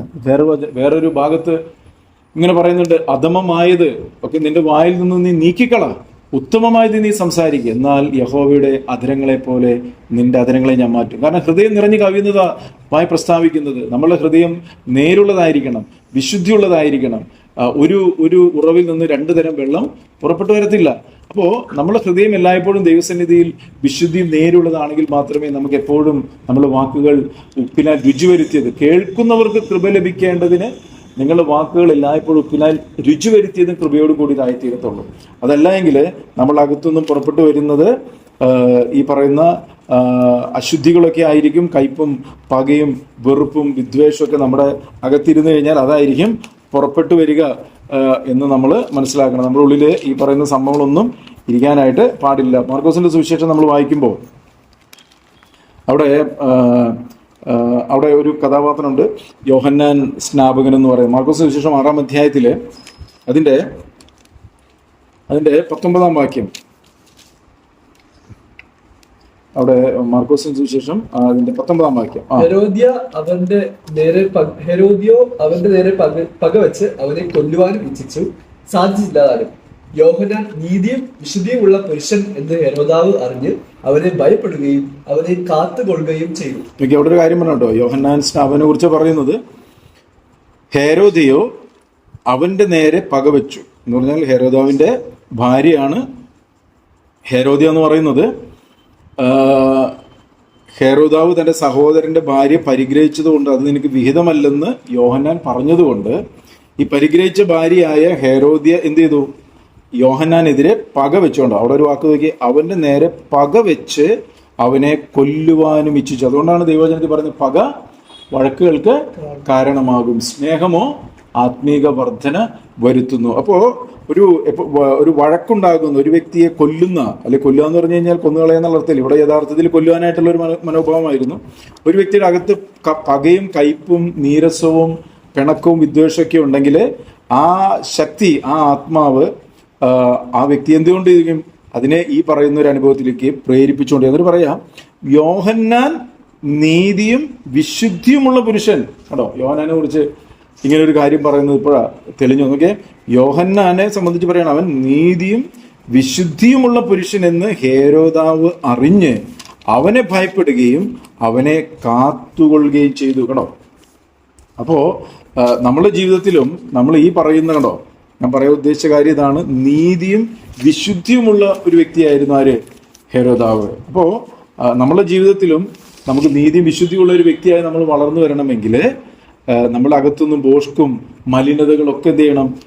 നമ്മൾ നീക്കിക്കളയണം, ഏറ്റുപറയണം, ഉപേക്ഷിച്ച്. ഇതൊരു പോപ്പിശാശം എന്ന് പറഞ്ഞാൽ പോകുന്ന സാധനമൊന്നുമല്ല. നമ്മുടെ അകത്തിരിക്കുന്ന ഇങ്ങനെയുള്ള സംഭവങ്ങളൊക്കെ അതിനെ മനസ്സിലാക്കി തുർമാനമായി ഏറ്റുപറഞ്ഞ് സാഹചര്യങ്ങളുടെയും സമ്മർദ്ദങ്ങളുടെയും ഞെരുക്കങ്ങളുടെയും പ്രതിസന്ധികളുടെയൊക്കെ നടുവിൽ ആണ് നമ്മൾ ഇങ്ങനെ ഒരു വിഷയം നമ്മുടെ അകത്തുണ്ടെങ്കിൽ അതിനെ മനസ്സിലാക്കി തിരുത്താനായിട്ട് ദൈവത്തിന്റെ പരിശുദ്ധാത്മാവ് നമ്മളെ സഹായിക്കുന്നത്. അപ്പോൾ അങ്ങനെയുള്ള സാഹചര്യങ്ങളിൽ തുടർമാനമായി നമ്മളുടെ അകത്തിരിക്കുന്ന പലതും നമ്മൾ മുറുകെ പറ്റുന്നതായതുകൊണ്ട് പെട്ടെന്നൊന്നും ഇത് നമ്മൾ വിട്ടുപോകത്തില്ല. എന്നാൽ തുടർമാനമായി നമ്മൾ പ്രാർത്ഥിക്കുകയും ദൈവത്തിന്റെ കൃപയിൽ ആശ്രയിക്കുകയും ഏറ്റുപറഞ്ഞ് ഉപേക്ഷിക്കുകയും അതിനെ നമ്മൾ ശാസിക്കുകയും നമ്മളെ തന്നെ അനുഗ്രഹിക്കുകയും കർത്താവിന്റെ ആ ഹിതത്തിനൊത്തോളം വളർന്നു വരാൻ ആഗ്രഹിക്കുകയും യേശുവിനെ പോലെ ആയിത്തീരുവാൻ വലിയൊരു ആഗ്രഹം തുടർമാനമായിട്ടുണ്ടാകുമ്പോഴാണ് ഈ പറയുന്ന ശക്തികളൊക്കെ വിട്ടുപോയിട്ട് നമ്മൾ ആ ദൈവിക തേജസ്സിലേക്കും വിശുദ്ധിയിലേക്കൊക്കെ വളർന്നു വരുവാനായിട്ട് ഇടയായിത്തീരുന്നത്. അപ്പോൾ ഇവിടെ പറയുകയാണ്, ബോഷ്ക് അവരുടെ വായിലുണ്ടായിരുന്നില്ല. അടുത്തത്, അവർ കളങ്കമില്ലാത്തവർ തന്നെ. കേട്ടോ, ഈ മണവാട്ടി സഭയുടെ അല്ലെങ്കിൽ കർത്താവിൻ്റെ ആ തേജസ്സിലേക്ക് എടുക്കപ്പെടുന്ന മണവാട്ടിക്ക് വേണ്ടുന്ന ക്വാളിറ്റിയെ കുറിച്ചാണ് പറയുന്നത്. അവർ കളങ്കമില്ലാത്തവർ, കേട്ടോ, നിഷ്കളങ്കരായ. അതുകൊണ്ടാണ് ദൈവവചനം പറയുന്നത്, നമ്മൾ ദൈവത്തിന്റെ സന്നിധിയിൽ വിശുദ്ധരും നിഷ്കളങ്കരും കുറ്റമില്ലാത്തവരായിരിക്കണം. കേട്ടോ, അപ്പോൾ ഇവിടെ പറയാണ് ആ മണവാട്ടിയുടെ ക്വാളിറ്റി എന്താണ്, അല്ലെങ്കിൽ ആ സഭയുടെ ക്വാളിറ്റി എന്താണ്? സിയോൻ മലയിൽ കുഞ്ഞാടും അവനോട് കൂടെ നിന്ന ആ തേജസ്സിന്റെ മക്കളുടെ ക്വാളിറ്റി എന്താണ്? അവർ നിഷ്കളങ്കർ, കേട്ടോ, കളങ്കമില്ലാത്തവർ, നിഷ്കളങ്കരായിരുന്നു എന്നുള്ള ഒരു കാര്യം നമ്മൾ മനസ്സിലാക്കും. അപ്പോൾ ബോഷ്കും നിഷ്കളങ്കതയും ചേർന്ന് പോകത്തില്ല. ബോഷ്ക്ക് നീങ്ങിപ്പോകുമ്പോഴാണ്, വ്യാജം നീങ്ങിപ്പോകുമ്പോഴാണ്, കള്ളത്തരം നീങ്ങിപ്പോകുമ്പോഴാണ്, ഡബിൾ പേഴ്സണാലിറ്റി നീങ്ങിപ്പോകുമ്പോഴാണ് ഒരു വ്യക്തി എന്തായിത്തീരുന്നത്? നിഷ്കളങ്കനായിത്തീരുന്നത്. അതുകൊണ്ടാണ് അപ്പോസ്തലൻ പൗലോസ് പറയുന്നത്, എനിക്ക് ഇന്നയോളം ദൈവത്തോടും മനുഷ്യരോടും നല്ല മനസ്സാക്ഷിയുണ്ട്, നിർമ്മല മനസ്സാക്ഷിയുണ്ട്. മനസ്സിലാവുന്നുണ്ടോ? അപ്പോൾ ദൈവത്തിന്റെ സന്നിധിയിൽ പ്രാഗൽഭ്യമുള്ള ഒരു വ്യക്തിത്വത്തിന്റെ ഉടമകളായിട്ട് നമ്മൾ മാറണം എന്നുള്ളതാണ് ദൈവവചനം നമ്മളെ ഓർമ്മപ്പെടുത്തുന്നത് എന്നുള്ള കാര്യം നമ്മൾ മറന്നു പോകരുത്. അപ്പോൾ നമ്മൾ ഇവിടെ പറയാണ്, എങ്കിലും നിക്കോലാവരുടെ നടപ്പ് നീ പകയ്ക്കുന്നു, എന്നൊരു നന്മ നിനക്കുണ്ട്, അത് ഞാനും ഭാവിക്കുന്നു. ആത്മാവ് സഭകളോട് പറയുന്നത് എന്തെന്ന് ചെവിയുള്ളവൻ കേൾക്കട്ടെ. അപ്പോൾ ഈ എല്ലാ 7 സഭകളോടും പറയുന്ന ഒരു കാര്യമാണ് ചെവിയുള്ളവൻ കേൾക്കട്ടെ, ചെവിയുള്ളവൻ കേൾക്കട്ടെ. അപ്പോൾ എന്ത് പറഞ്ഞതിനർത്ഥം നമുക്ക് ചെവിയുണ്ട്, കേൾക്കുന്നില്ല. എല്ലാവർക്കും ചെവിയുണ്ട്, ചെവിയുള്ളവർക്കല്ലേ കേൾക്കാൻ പറ്റത്തുള്ളൂ. പിന്നെ എന്ത് ചെവിയുള്ളവൻ കേൾക്കട്ടെ എന്ന് പറയുന്നത് എന്ന് പറഞ്ഞാൽ ഇത് കേട്ട് അതിനോടുള്ള നമ്മുടെ സമീപനം എന്താണ്, പ്രതികരണം എന്താണെന്നാണ് ഈ പറഞ്ഞതിൻ്റെ അർത്ഥം. ചെവിയുള്ളവൻ കേൾക്കട്ടെ എന്ന് പറയുന്നത് മനസ്സിലായോ? ചെവിയെ ദൈവം തുറന്നു വെച്ചിരിക്കുന്നത് ആർക്കും പറയാൻ പറ്റത്തില്ല, ഞാൻ കേട്ടില്ലെന്ന് പറയാൻ പറ്റത്തില്ല. കാരണം നമ്മൾ കേൾക്കുന്ന ഓരോ വചനങ്ങളും ന്യായവിധി ദിവസത്തിൽ നമ്മൾ കണക്ക് ബോധിപ്പിക്കണം. ഞാൻ നിങ്ങളോട് അറിയിച്ച വചനപ്രകാരം യേശുക്രിസ്തുവിന്റെ നാളിൽ നിങ്ങളെ ന്യായം വിധിക്കുമെന്ന് ദൈവവചനം. അപ്പോൾ നമ്മൾ ഈ വചനം കേൾക്കുമ്പോൾ തന്നെ നമ്മൾ പോലും അറിയാതെ ആ വചനത്തിനോടുള്ളൊരു സമീപനം എന്താണെന്നുള്ളത് നമ്മൾ പോലും അറിയാതെ നമ്മുടെ അകത്ത് നടക്കുന്നുണ്ട്. ഒന്നുകിൽ നമ്മൾ ആ വചനത്തെ റിസീവ് ചെയ്യും, അല്ലെങ്കിൽ ആ വചനത്തെ നമ്മൾ എന്ത് ചെയ്യും, എതിർക്കും. അപ്പോൾ വചനത്തെ എതിർക്കുന്ന വ്യക്തിത്വങ്ങളായിട്ടല്ല, വചനത്തെ ഏറ്റെടുക്കുന്ന, അതിൻ്റെ വിരുദ്ധമായ കാര്യങ്ങൾ നീക്കിക്കളയുന്ന വ്യക്തികളായിട്ട് നമ്മൾ തീരണമെന്ന് ദൈവവചനം നമ്മളെ ഓർമ്മപ്പെടുത്തുകയാണ്. എന്നിട്ട് പറയാം, ജയിക്കുന്നവൻ ഞാൻ കേൾക്കട്ടെ, ജയിക്കുന്നവന് ഞാൻ ദൈവത്തിൻ്റെ പർദീസായിലുള്ള ജീവവൃക്ഷത്തിൻ്റെ ഫലം തിന്മാൻ കൊടുക്കും. ഉണ്ടോ? മനസ്സിലായി? ഒരു വാക്കുകൂടി നമുക്ക് ഈ സഭയുടെ ബന്ധത്തിൽ ഒരു വാക്കുകൂടി നോക്കാം. യോഹന്നാൻ എഴുതിയ 1-ാം ലേഖനം, അതിൻ്റെ യോഹന്നാൻ്റെ 1-ാം ലേഖനത്തിൽ 5-ാം അധ്യായം 4-ാം വാക്യം. യോഹന്നാൻ 1-ന്റെ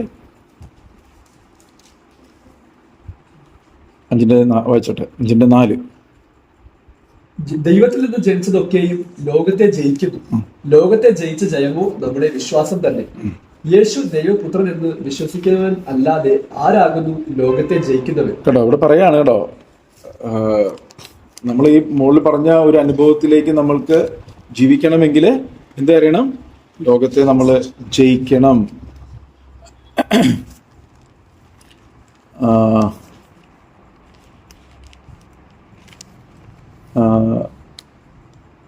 ഇതൊരു വായിച്ച വാക്യം 1 യോഹന്നാൻ 5-4 അല്ലെ? ദൈവത്തിൽ നിന്ന് ജനിച്ചതൊക്കെയും ലോകത്തെ ജയിക്കുന്നു, ലോകത്തെ ആരെ ജയിക്കുന്നത്? ആരെ ലോകത്തെ ജയിക്കുന്ന? ആരെ? ലോകം അതിന് മോഹമൊക്കെ ഒഴിഞ്ഞു പോകും. ലോകസ്നേഹം ദൈവത്തോട് ശത്രുത്വമാണ്. വ്യഭിചാരിണികളായുള്ളവരെ ലോകസ്നേഹം, ഇതൊക്കെ പറയുമ്പോൾ ഒരു വ്യക്തിക്ക് ഈ ലോകത്തെ ജയിക്കണമെന്നുണ്ടെങ്കിൽ എങ്ങനെയാ ലോകത്തെ ജയിക്കാൻ പറ്റുക? ദൈവത്തിൽ നിന്നും ജനിച്ചതൊക്കെ. ദൈവത്തിൽ നിന്നും ജനിക്കാത്ത ഒരു വ്യക്തിക്കും ലോകത്ത് ജയിക്കാൻ പറ്റത്തില്ല. ഇനി ഞാൻ ജനിച്ചു എന്ന് തോന്നിയത് കൊണ്ട് ലോകത്ത് ജനിക്കാൻ പറ്റത്തില്ല. ഞാൻ ജനിച്ചവർ ചെയ്യുന്ന കുറേ സംഭവങ്ങളെ ഫോളോ ചെയ്യുന്നത് കൊണ്ട് ജയിക്കാൻ പറ്റില്ല. ആണോ? ഇതെവിടെ നടക്കേണ്ട കാര്യം? അകത്ത് നടക്കേണ്ട കാര്യമാണ്. അപ്പൊ ലോകത്തെ ഒരു വ്യക്തിക്ക് ജയിക്കണമെങ്കിൽ അവന്റെ അകത്ത് ഒരു വീണ്ടും ജനനം ഉണ്ടാകുകയും ദൈവത്തിന്റെ പരിശുദ്ധാത്മാവിനാൽ ദൈവകൃപയിൽ ആശ്രയിച്ചും കൊണ്ട് തുടർമാനമായി നയിക്കപ്പെടുകയും ചെയ്യുന്ന ഒരു വ്യക്തിക്ക് മാത്രമേ ലോകത്ത് ജയിക്കാൻ പറ്റത്തുള്ളൂ. ദൈവജന വ്യക്തമാണ്. കണ്ടോ, ദൈവത്തിൽ നിന്നും ജനിച്ചതൊക്കെയും ലോകത്തെ ജയിക്കുന്നു. ഇനി ലോകത്തെ ജയിച്ച ജയമോ നമ്മുടെ വിശ്വാസം തന്നെ. അപ്പൊ പലർക്കും ഇന്ന് ലോകത്തെ ജയിക്കാൻ പോലും, അല്ലെങ്കിൽ ലോകം അങ്ങനെ ഒരു സംഭവം ഉണ്ടെന്ന് പോലും തോന്നാത്തതിന്റെ കാരണം എന്താ?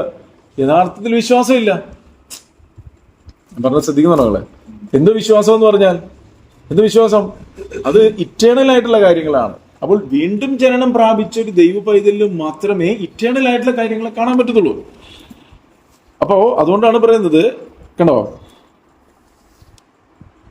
ലോകത്തെ ജയിച്ച ജയമോ നമ്മുടെ വിശ്വാസം തന്നെ. എന്തോ വിശ്വാസം? ആശിക്കുന്നതിന്റെ ഉറപ്പും കാണാത്ത കാര്യങ്ങൾ. എന്തോ ആശിക്കുന്നത്? ദൈവം നമുക്കായിട്ട് നിത്യഭവനം ഒരുക്കിയിരിക്കുന്നു. ആ നിത്യഭവനത്തിലേക്ക് എന്നെ ചേർപ്പാൻ കർത്താവ് വാനമേഘങ്ങളിൽ വെളിപ്പെട്ടു വരും. അങ്ങനെ വെളിപ്പെട്ടു വരുമ്പോൾ അവനോട് കൂടെ എനിക്ക് എടുക്കപ്പെടണം. അങ്ങനെ എടുക്കപ്പെടണമെങ്കിൽ എനിക്ക് ഈ ലോകത്തിന്റെ നൈമിഷിക മോഹങ്ങളിൽ ഞാൻ പെട്ടുപോകാൻ പാടില്ല.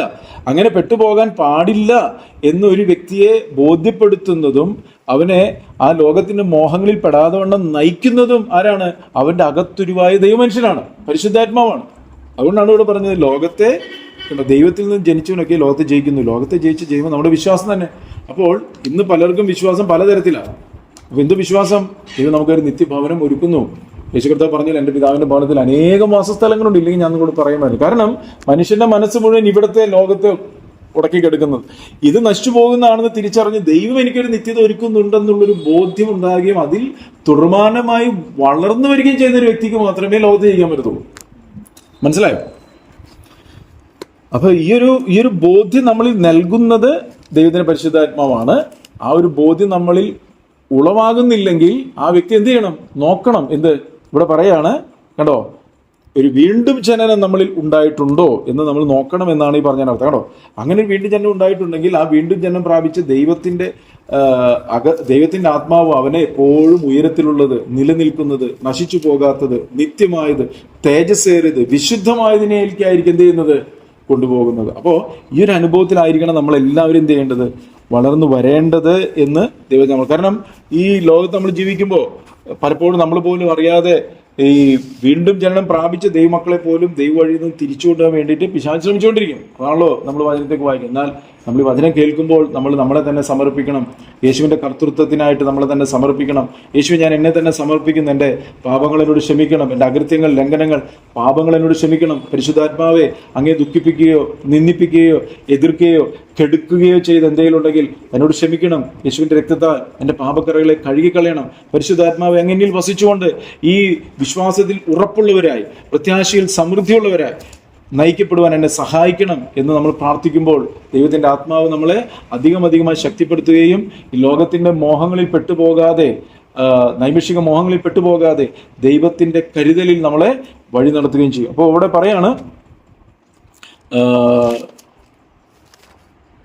പറയാണ് ലോകത്തെ ജയിച്ച് ജയമോ നമ്മുടെ വിശ്വാസം തന്നെ. യേശു ദൈവപുത്രൻ എന്ന് വിശ്വസിക്കുന്നവൻ അല്ലാതെ ആരാകുന്നു ലോകത്തെ ജയിച്ചത്? കണ്ടോ, അപ്പൊ യേശു ക്രിസ്തു ദൈവപുത്രൻ എന്ന് വിശ്വസിച്ചാൽ ആ വ്യക്തി ലോകത്തിന്റെ മോഹങ്ങളിൽ പെട്ട് പോകത്തില്ല. എന്താ കാരണം? യേശു ക്രിസ്തു ദൈവപുത്രൻ എന്ന് വിശ്വസിക്കുന്ന ഒരു വ്യക്തി അവൻ നടന്നതുപോലെ നടക്കും. അതാണ് അതിന്റെ പ്രത്യേകത. മനസ്സിലായോ? അവനെ വിശ്വസിക്കുന്ന എന്ന് പറയുന്നവൻ അവൻ നടന്നതുപോലെ നടക്കണം. അതിന്റെ മുമ്പിലുള്ള അധ്യായങ്ങളിൽ നമ്മൾ നോക്കിയാൽ അവിടെ കാണാനായിട്ട് സാധിക്കും. അവനിൽ വസിക്കുന്നു എന്ന് പറയുന്നത്. അതിൻ്റെ 6 വായിച്ച് 2:6 വായിച്ച്. അതാണ് ഈ ലോകത്തെ ജയിക്കാനുള്ള ഒറ്റ വഴി. വേറൊരു വഴിയുമില്ല. സർവ്വലോകം ദുഷ്ടന്റെ അധീനതയിൽ കിടക്കുന്നു. നമ്മൾ ഈ ലോകത്താണ് നമ്മൾ ആയിരിക്കുന്നത്. ദൈവത്തിന്റെ ആത്മാവ്, ദൈവത്തിന്റെ പരിശുദ്ധാത്മാവ് നമ്മളുടെ അകത്ത് ദൈവരാജ്യം സ്ഥാപിച്ചു. നമ്മൾ ഈ ലോകത്തെ എങ്ങനെ ജയിക്കാൻ പറ്റുക? അവനിൽ വസിക്കുന്നു എന്ന് പറയുന്നവൻ അവൻ നടന്നതുപോലെ നടക്കേണ്ടതാണ്. ഒറ്റ വഴിയുള്ളൂ, അവൻ നടന്നതുപോലെ നടക്കുക. അവൻ നടന്നതുപോലെ നടക്കാൻ വേണ്ടിയിട്ടാണ് പരിശുദ്ധാത്മാവിനെ തന്നത്. അവൻ നടന്നതുപോലെ നടക്കാൻ വേണ്ടിയിട്ടാണ് ധാരാളമായി കൃപ പകരുന്നത്. അവൻ നടന്നത് എങ്ങനെയാണെന്ന് കാണിച്ചു തരാൻ വേണ്ടിയിട്ടാണ് ദൈവവചനം നമുക്ക് വെളിപ്പെടുത്തി തരുന്നത്. അപ്പോൾ അതുകൊണ്ട് ആ ഒരു അനുഭവത്തിൽ നമ്മൾ കയറി വരണം എന്ന് ദൈവവചനം നമ്മളെ ഓർമ്മപ്പെടുത്തുകയാണ്. അതുകൊണ്ട് ഇവിടെ പറയാണ്, ജയിക്കുന്നവന് ഞാൻ ദൈവത്തിന്റെ പറുദീസായിൽ ഉള്ള ജീവവൃക്ഷത്തിന്റെ ഫലം തിന്മാൻ കൊടുക്കും. കേട്ടോ, അത് ഞാനും വായിക്കുന്നു, ആത്മാവ് സഭകളോട് പറയുന്നതെന്ന് ചെവിയുള്ളവൻ കേൾക്കട്ടെ. ജയിക്കുന്നവന്, അപ്പൊ അടുത്തൊരു കാര്യം എന്ന് പറഞ്ഞാൽ നമ്മൾ ജയിക്കണം. മനസ്സിലായോ? യേശു കർത്താവ് എല്ലാത്തിലും ജയിച്ചു, ജയാളിയായി. നമ്മൾ ജയിക്കണം. എങ്ങനെ ജയിക്കുക? ദൈവ വചന അനുസരണത്തിൽ കൂടിയാണ് നമ്മൾ എന്ത് ചെയ്യുന്നത്? ജയിക്കുന്നത്. മനസ്സിലായോ? അപ്പൊ ആ ജയിക്കുന്ന ഒരു വ്യക്തിക്ക് എന്തോ ദൈവം കൊടുക്കും എന്ന് പറഞ്ഞത് ഇവിടെ പറയാണ്, ജയിക്കുന്നവന് ഞാൻ ജീവവൃക്ഷത്തിന്റെ ഫലം തിന്മാൻ കൊടുക്കും. ഇപ്പൊ ജീവവൃക്ഷത്തെ ഇപ്പൊ ജീവവൃക്ഷത്തെ ദൈവം കെരൂബുകളാൽ സൂക്ഷിച്ച് മറച്ചു വെച്ചിരിക്കുകയാണ്. എന്നാൽ ജയിക്കുന്ന ഒരു വ്യക്തിക്ക് ജീവവൃക്ഷത്തിന്റെ ഫലം തിന്മാൻ കൊടുക്കും. ഏദൻ തോട്ടത്തിൽ ആ ഫലം ഉണ്ടായിരുന്നു, അത് ധാരാളമായി ഭക്ഷിച്ച് അവർക്ക് ജീവന് വളരാമായിരുന്നു. എന്നാൽ നന്മ തിന്മകളെ കുറിച്ചുള്ള അറിവിന്റെ വൃക്ഷഫലം ഭക്ഷിച്ചതുകൊണ്ടാണ് മരണം കടന്നു വന്നത്. എന്നാൽ യേശുക്രിസ്തുവിലുള്ള വിശ്വാസത്താൽ നമ്മളുടെ മരണത്തെ നീക്കി കർത്താവ് നമുക്ക് വാഗ്ദത്തം ചെയ്ത ആ ജീവവൃക്ഷത്തിന്റെ ഫലം നമ്മൾ ഭക്ഷിക്കുകയും നിത്യനായ ദൈവത്തോടു കൂടെ നിത്യത മുഴുവൻ തേജസ്സിൽ വസിക്കുന്ന ഒരു അനുഭവത്തിലേക്ക് ദൈവം നമ്മളെ ഒരുക്കിയെടുക്കുകയായി ചെയ്യുന്നത്. അതിന് നമുക്ക് വേണ്ടത് ഈ ലോകത്തിന്റെ മോഹങ്ങളിൽ നമ്മൾ പെട്ടുപോകുന്നത്. നമ്മൾ ജീവിക്കുന്ന ഈ ലോകത്താണ്. നമ്മൾ ഈ ലോകത്ത് ജീവിക്കുമ്പോൾ നമുക്ക് ആവശ്യമായതൊക്കെ കർത്താവ് നമുക്ക് നൽകി തരും. പക്ഷേ ദൈവരാജ്യം കർത്താവ് നമ്മൾ സ്ഥാപിച്ചിട്ടുണ്ട്. ആ ദൈവരാജ്യത്തിനും ദൈവനീതിക്കും ഒത്തവണ്ണമുള്ളൊരു ജീവിതമാണ് നമ്മൾ ഓരോ ദിവസവും ജീവിക്കേണ്ടത്. ഇത് നമ്മൾ മറന്നു പോകരുത്. ഒരു വാക്യം നമുക്ക് വായിക്കാം. സദൃശവാക്യം 11:30. നീതിമാന് ജീവവൃക്ഷം പ്രതിഫലം, ജ്ഞാനിയായവൻ ഹൃദയങ്ങളെ നേടുന്നു. അവിടെ പറയാണ് നീതിമാന് എന്ത് പ്രതിഫലം? ജീവവൃക്ഷം. കണ്ടോ, അവിടെ പറയാണ് ജയിക്കുന്നവന് ഞാൻ ജീവവൃക്ഷത്തിന്റെ ഫലം തിന്മാൻ കൊടുക്കും. ഇവിടെ പറയാണ് നീതിമാന് ജീവവൃക്ഷം പ്രതിഫലം, ജ്ഞാനിയായവൻ ഹൃദയങ്ങളെ നേടുന്നു. അപ്പോ നീതിമാന് കൊടുക്കുന്ന ഏറ്റവും വലിയ പ്രതിഫലമാണ് ജീവവൃക്ഷം. ജീവവൃക്ഷത്തിന്റെ ഫലം തിന്മാൻ കൊടുക്കും. അതിന്റെ 19 വായിക്കും. 11:19 വായിച്ച്. നീതിയിൽ സ്ഥിരപ്പെട്ടിരിക്കുന്നവൻ ജീവനെ പ്രാപിക്കും. അപ്പൊ ഈ നീതിമാന് ജീവവൃക്ഷം പ്രതിഫലമായി ദൈവം തരും. പക്ഷെ ആ വ്യക്തി എങ്ങനെയാ സ്ഥിരപ്പെട്ടിരിക്കേണ്ടത്? നീതിയിൽ സ്ഥിരപ്പെട്ടിരിക്കണം. മനസ്സിലായില്ലേ? ദൈവം നമ്മളെ നീതീകരിച്ചെങ്കിൽ ദൈവനീതിയുടെ ബോധ്യത്തിൽ അതിന്റെ സ്ഥിരതയിൽ വളർന്നു വരുന്ന ഒരു വ്യക്തിക്കാണ് എന്ത് കിട്ടുന്നത്? ജീവൻ പ്രാപിക്കാൻ പറ്റുന്നത് കേട്ടോ.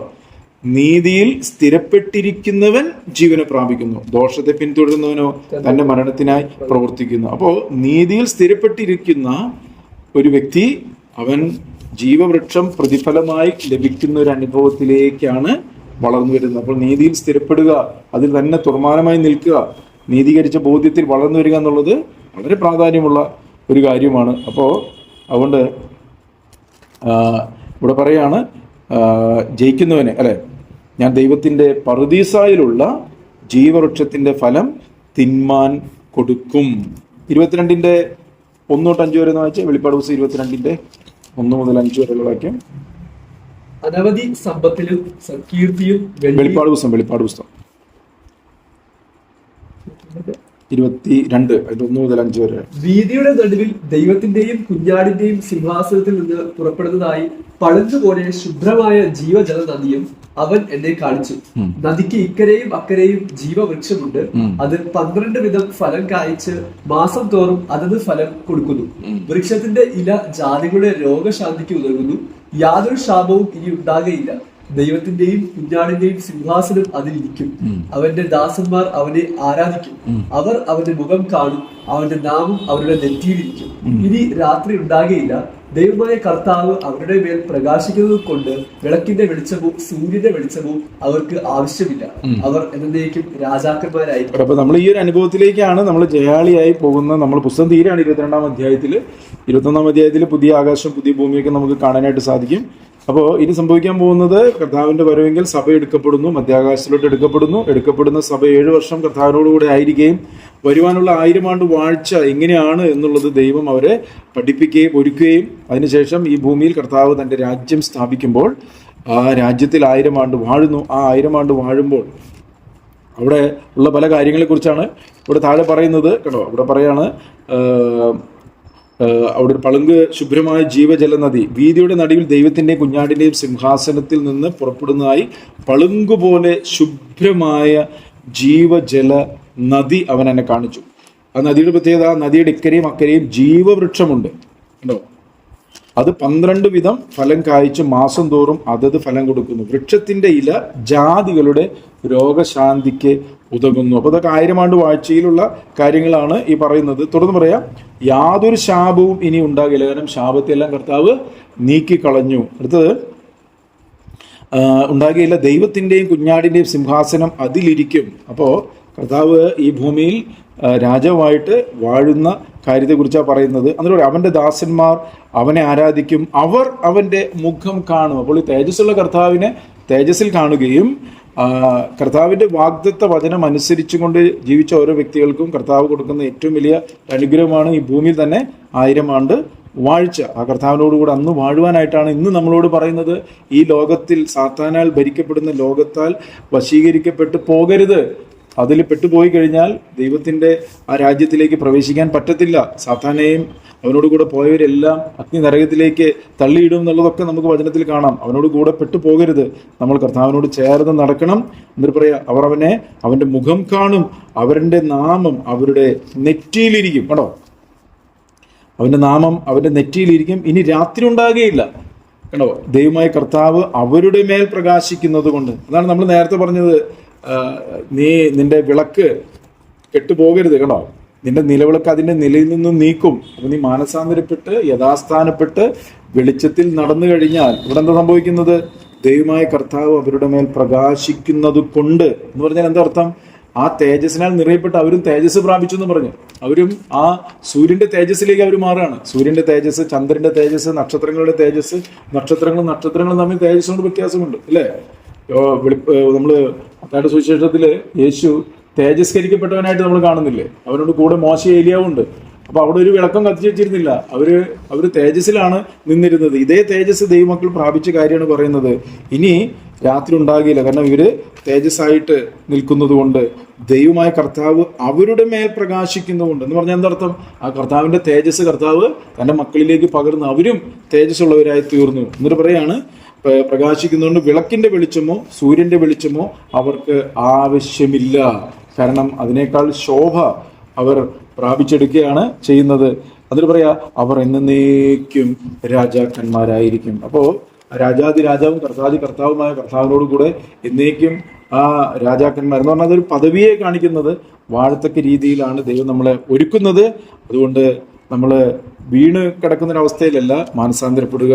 കയ്പും പകയും വെറുപ്പും വിദ്വേഷവും നീരസവും പിണക്കങ്ങളൊന്നും നമ്മളെ തേജസ്സിലേക്ക് നടത്തത്തില്ല.